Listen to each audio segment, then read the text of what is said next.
ಅಸೈಗೋಳಿ ಇವತ್ತು 2ನೇ ವರ್ಷದ ಈ ಒಂದು ಕ್ರಿಕೆಟ್ ಕಾರ್ಯಕ್ರಮ ತುಂಬ ಅಚ್ಚುಕಟ್ಟಿನಲ್ಲಿ ಅರ್ಥಭರಿತವಾಗಿ ಈ ಅರ್ಥಭರಿತ ಸಂದರ್ಭದಲ್ಲಿ ಇದೊಂದು ಕಾರ್ಯಕ್ರಮವನ್ನು ಆಯೋಜಿಸಿದ್ದಾರೆ. ಯೇಸು ಕ್ರಿಸ್ತರು ಪ್ರಪಂಚಕ್ಕೆ ಬಂದದ್ದು ಪ್ರೀತಿ ಸೌಹಾರ್ದವನ್ನು ಸಾರಲು, ಕಷ್ಟದಲ್ಲಿ ಇದ್ದವರನ್ನು, ದುಃಖದಲ್ಲಿ ಇದ್ದವರ ದುಃಖವನ್ನು ಹೊರಸಲು ಭೂಲೋಕಕ್ಕೆ ಬಂದಿದ್ದರು. ಅವರ ಜನ್ಮದಿನದ ಈ ಒಂದು ತಿಂಗಳಲ್ಲಿ ಮರ್ಸಿ ಫ್ರೆಂಡ್ಸ್ ಅವರು ಇದೊಂದು ಕಾರ್ಯಕ್ರಮವನ್ನು ಆಯೋಜಿಸಿದ್ದಾರೆ. ಮರ್ಸಿ ಹೇಳಿದರೆ ಪ್ರೀತಿ ಸೌಹಾರ್ದ, ನಾವು ಕೊಂಕಣಿಯಲ್ಲಿ ಕಾಕುಳ್ತ ಹೇಳ್ತೇವೆ. ಬೇರೆಯವರಲ್ಲಿ ಒಂದು ಕಣ್ಣೀರನ್ನು ಒರೆಸುವುದೇ ಅದೇ ಮರ್ಸಿ. ಈ ಮರ್ಸಿ ಫ್ರೆಂಡ್ಸ್ನವರ ಉದ್ದೇಶ ಸಾಧೆ ಈಗ ಫ್ರ್ಯಾಂಕಿ ಅವರು ಹೇಳಿದರು, ಕಳೆದ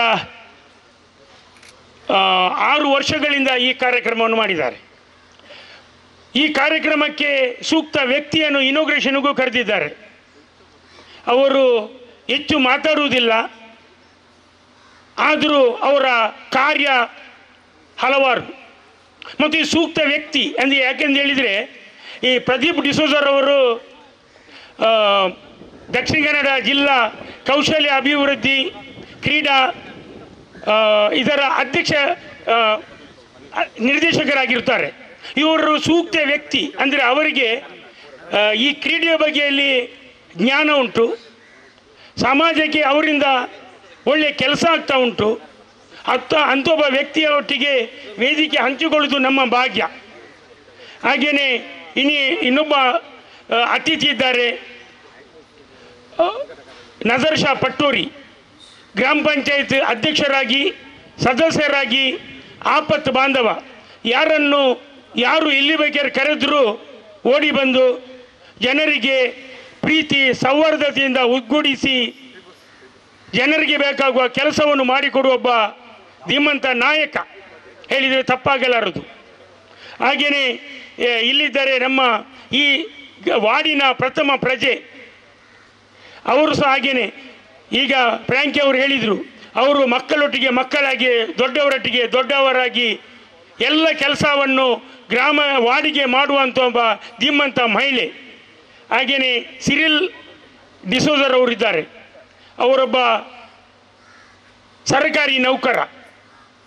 ಸರ್ಕಾರಿ ನೌಕರಿ ರಿಟೈರ್ಡ್ ಆಗುವ ಮೊದಲೇ ಸಾಮಾಜಿಕದಲ್ಲಿ ಅವರು ಮತ್ತು ಅವರ ಮಕ್ಕಳು ಕೂಡಿಕೊಂಡು ರೇಚಲ್ ಟ್ರಸ್ಟ್ ಅದನ್ನು ಸ್ಟಾರ್ಟ್ ಮಾಡಿ ಜನರಿಗೆ ಉಪಕಾರ ಮಾಡುವಂಥ ಕೆಲಸ ಅವರು ಮತ್ತು ಅವರ ಮಕ್ಕಳು ಮಾಡ್ತಾ ಇದ್ದಾರೆ. ನಿಜವಾಗಿ ಇದು ನಮ್ಮ ಸಮಾಜಕ್ಕೆ ಹೆಮ್ಮೆಯ ಒಂದು ವಿಷಯ.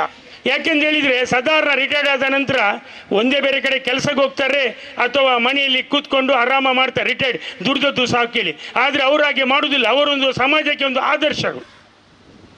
ಹಾಗೆಯೇ ನಮ್ಮ ಐವನ್ ಮೊಂತೇರ್ ಅವರು ಇದ್ದಾರೆ, ಅವರು ಸಾಧಾರಣ ಯಾವ ಸಂಘಟನೆಯನ್ನು ಬಿಡುವ ವಿಷಯನೇ ಇಲ್ಲ.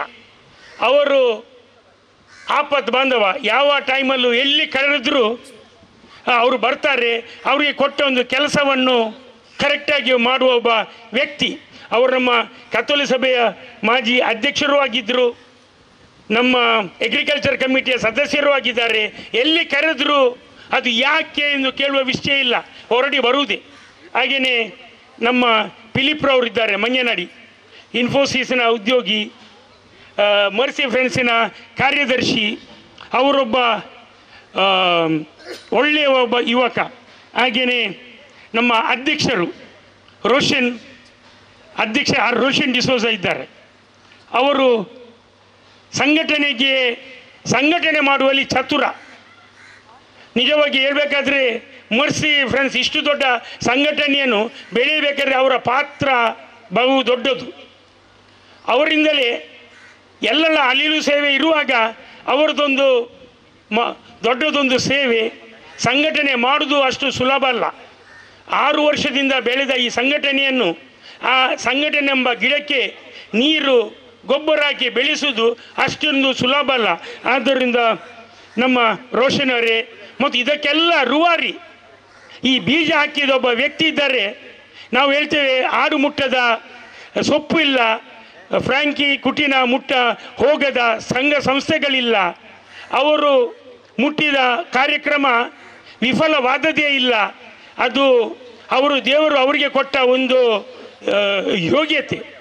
ಎಲ್ಲರಿಗೂ ದೇವರು ಯೋಗ ಮತ್ತು ಯೋಗ್ಯತೆ ಒಟ್ಟಿಗೆ ಕೊಡುವುದಿಲ್ಲ.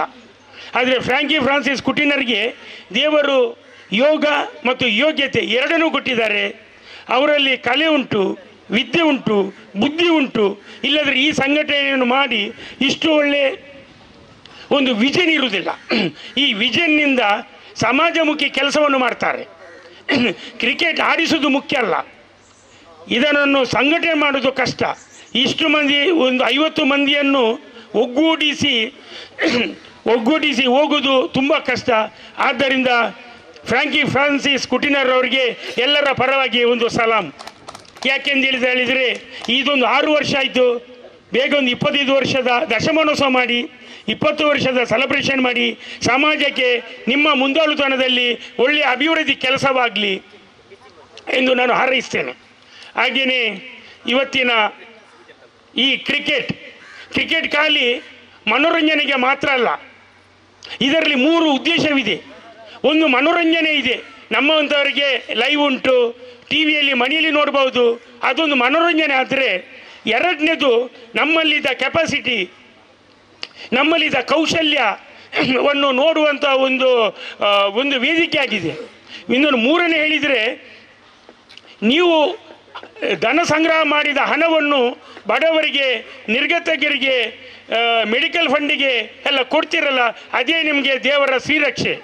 ನಾವು ಭೂಲೋಕದಲ್ಲಿ ಏನು ಮಾಡಿದೆವು ಮುಖ್ಯ ಅಲ್ಲ, ಸ್ವರ್ಗಕ್ಕೆ ನಾವು ಇಟ್ಟಿದ್ದೇವೆ, ನಮ್ಮ ಡೆಪಾಸಿಟ್ ಏನು ಸ್ವರ್ಗದಲ್ಲಿ ಉಂಟು, ಇದೇ ನಿಮಗೆ ಶ್ರೀರಕ್ಷೆ. ಖಂಡಿತವಾಗಿ ನಿಮ್ಮ ಎಲ್ಲರನ್ನು, ನಿಮಗೆ ಕೊಟ್ಟ ದಾನಿಗಳನ್ನು ದೇವರು ಖಂಡಿತವಾಗಿ ನಿಮಗೆ ಸ್ವರ್ಗದಲ್ಲಿ ಡೆಪಾಸಿಟ್ ಆಗಿ ಇರ್ತಾರೆ, ನೀವು ಕೊಟ್ಟ ಸೇವೆಯನ್ನೆಂದು ಹೇಳ್ತಾ ಇದ್ದೇನೆ. ಹಾಗೆ ಕೊನೆಯದಾಗಿ ಇವತ್ತು ನನ್ನನ್ನು ಮತ್ತು ವೇದಿಕೆಯಲ್ಲಿ ಸನ್ಮಾನ ಮಾಡಿದವರನ್ನು, ನಾವು ಮಾಡಿದ ಒಳ್ಳೆಯ ಕೆಲಸವನ್ನು ಗುರುತಿಸಿ ನಮ್ಮನ್ನು ಸನ್ಮಾನ ಮಾಡಿದ್ದೀರಿ. ನಿಜವಾಗಿ ಸನ್ಮಾನ ಮುಖ್ಯ ಅಲ್ಲ ಹೇಳ್ತಾರೆ, ಆದರೂ ಸಮಾಜದಲ್ಲಿ ಮಾಡಿದ ಕೆಲಸವನ್ನು ಗುರುತಿಸುವುದು ನಿಮ್ಮ ದೊಡ್ಡ ಗುಣ. ಹಾಗೆ ಮಾಡಿದರೆ ಮಾತ್ರ ನಾವು ಎಷ್ಟು ಮಂದಿ ಅವರ ಒಳ್ಳೆಯ ವಿಷಯವನ್ನು ಮಾತಾಡ್ತೇವ, ಅದು ನಮಗೆ ಪಾಸಿಟಿವ್ ಎನರ್ಜಿಯಾಗಿ ಕ್ರಿಯೇಟ್ ಆಗ್ತದೆ. ಆದುದರಿಂದ ನಮ್ಮನ್ನು ಈ ಸಮಾಜದಲ್ಲಿ ಗುರುತಿಸಿದ ತಮ್ಮೆಲ್ಲರಿಗೂ ವಂದನೆಯನ್ನು ಹೇಳುತ್ತಾ, ನನಗೆ 2 ಮಾತಾಡಲು ಅವಕಾಶ ಮಾಡಿಕೊಟ್ಟ ತಮ್ಮೆಲ್ಲರಿಗೂ ಧನ್ಯವಾದಗಳು.